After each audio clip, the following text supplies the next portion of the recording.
Hello and welcome back to my channel, and welcome to Christmas in June. On the 25th of every month, me and quite a few of my scrappy friends, we get together and we do something Christmas related so that we can get a little bit of a head start or complete a little bit, either, in our December documented books or otherwise things that we did not get done from previous years.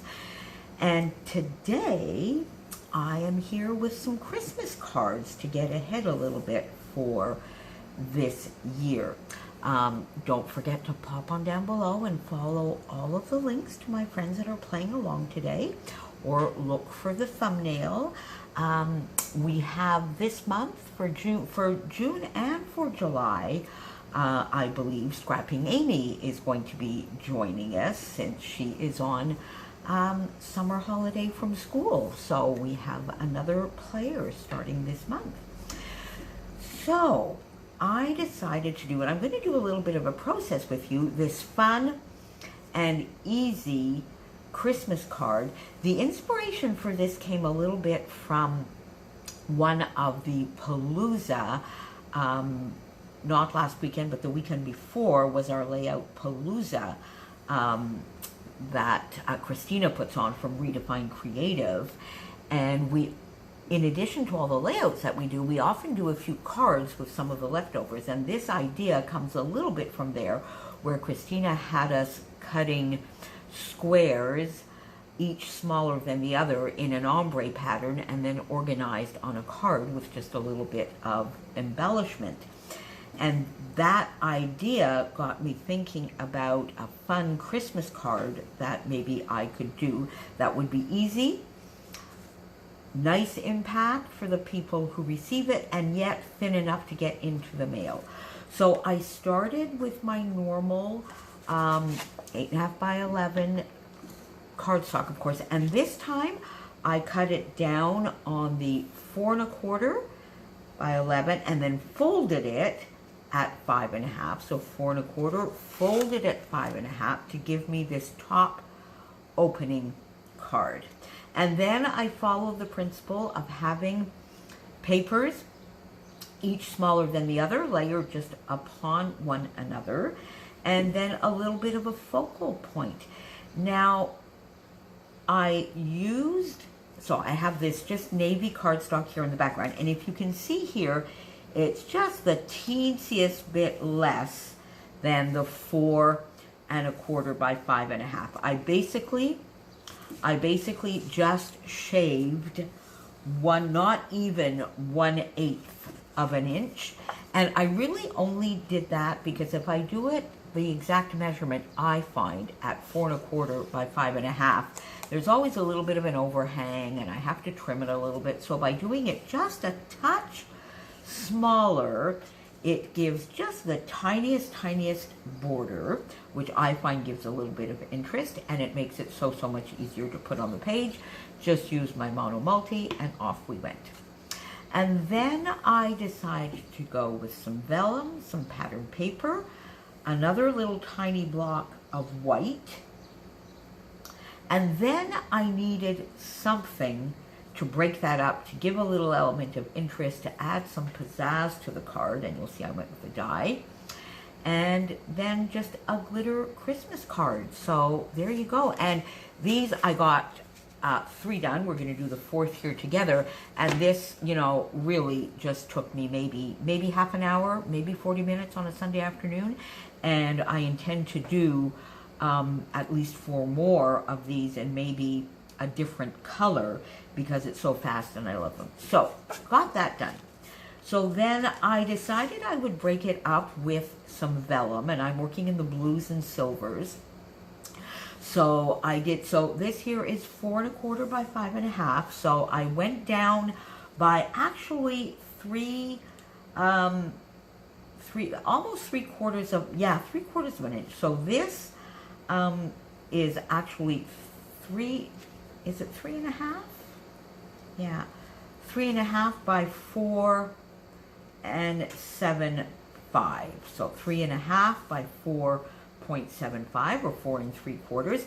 Now you see this is vellum, So I have to be a little bit careful how I apply some glue. But then, of course, we're going to put another layer on top. So I'm just going to go a little bit here in the middle. There we go. And it doesn't really need too much. And I'm going to center that on my background, because see, you can see, so you do have to be a little bit careful, because you can really see the glue through there. So there you go. And I don't bother about buying glue that supposedly doesn't show. I just use what I have and organize it, and then this will just give some added interest. So there we go. So now we go down by another amount. So I have here 3 by, so here we have 4 1/4, 3 1/2, 275. So we went down just a little bit more by about another 3/4 of an inch, or a little bit less than that. And I'm going to center this, and this is from a winter collection from Moda Scraps, and this is something I received in a warehouse box last year from Christina. So we have here 5 1/2, 475, and 4. So basically 275, or 3 almost by 4. So there we go. And we're going to put this down, and this we can be a little bit more liberal, although you know, you don't need all that much. And center that.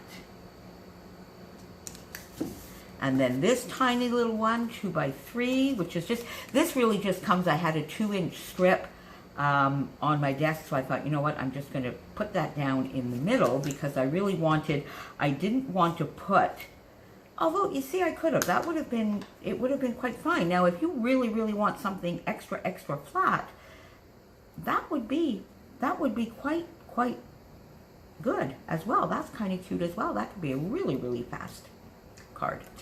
Then I looked at first, my first idea was to maybe just do some stamping, put that on there, which I don't like as that, and that is where the idea came to me to add the white, because I said, oh, there you go. So if I put that white, it'll break it up. But then I found that was a little boring and just a little too much white, which is then where the idea came to go into my silver glitter paper. And I used a die. This is a Stampin' Die set that I have from Stampin' Up. Used a die to just do my Christmas tree in the silver glitter. And I loved that idea. But then on the white, it was just a little boring.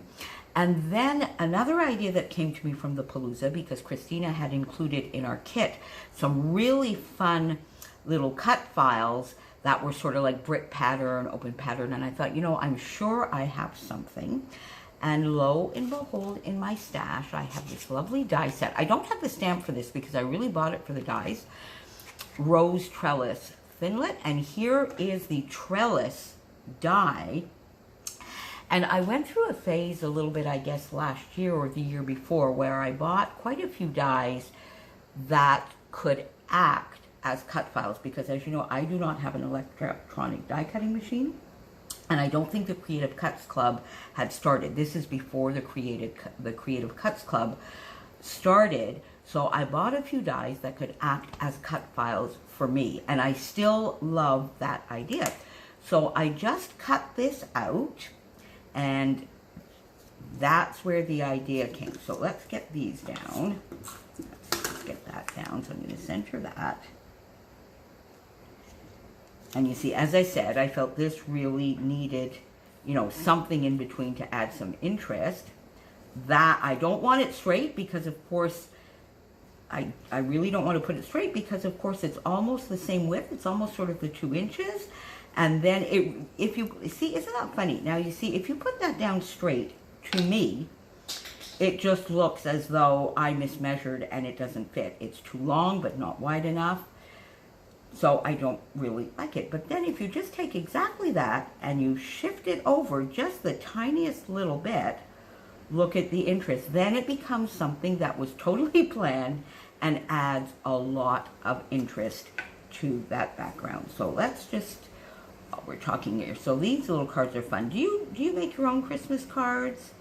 do you send Christmas cards, or is that something I did not for many, many years. I did many years ago when I first got married, and that was in the very late 70s, yeah, very, very late 70s, 79 or so, maybe even, yeah, 79 or so. I used to send quite a few Christmas cards, and that, oddly enough, and I think for most of us around my age, that sort of just fell by the wayside all of a sudden, and we all stopped sending Christmas cards, receiving Christmas cards, and the only cards you would get would be from the bank, your doctor, or your real estate agent if you happen to buy, somebody who thought you could spend money would be the only Christmas cards you would get. And then when I started scrapbooking again, I really wanted to bring back that tradition, and I send out about 60 a year. So do you receive Christmas cards? And what's your thought on Christmas cards? Or you really just don't have time to do that, but so you just record your memories and then get together with as many people as you can get together with, as opposed to sending. So there you go. Just glue that down with some liquid glue. It's a lot better with some liquid glue. I guess if you had like the Xyron, the sticker maker, that would be perfect to glue that kind of thing down on the background. So there you go. I have my lovely little Christmas tree here, which I've popped up on foam. There we go. And you could probably put that flat to the page as well if you wanted to be absolutely sure it would get in the mail. But this kind of thickness is absolutely fine for the mail. So just center that right here on our card. And there you have it. Now, I like to finish, Christmas trees. We often have like a little angel at the top, a star, or something at the top. So I really did want to finish it off, but I didn't want anything too bulky. A blue star just melted too much into this blue. I didn't want white. I didn't like gray. So I just went into my stash, and I have these little rhinestones. These little rhinestones that I got at the dollar store. I think I must have got these at the dollar store. And I thought, you know what? I'm just going to add that tiniest little bit of bling right there on the top. And there you have it. Some really fun little Christmas cards. Now, if you don't have a tree die, you could do this with an ornament die. You could do this with just a star die for sure. That would be lovely as well. Just like a nice, lovely silver glitter star. And then you could put a little bling in the middle. Then you could put a smaller star maybe in a different glitter in the middle or something like that. So this is very, very versatile. So 4 1/4 by 5 1/2, 3.75 by 4.75. Then we go down again. So this is about 3, maybe a little bit more here. I might not have been exact here, by 4. Just a little bit of a 2 by 3 or less than that.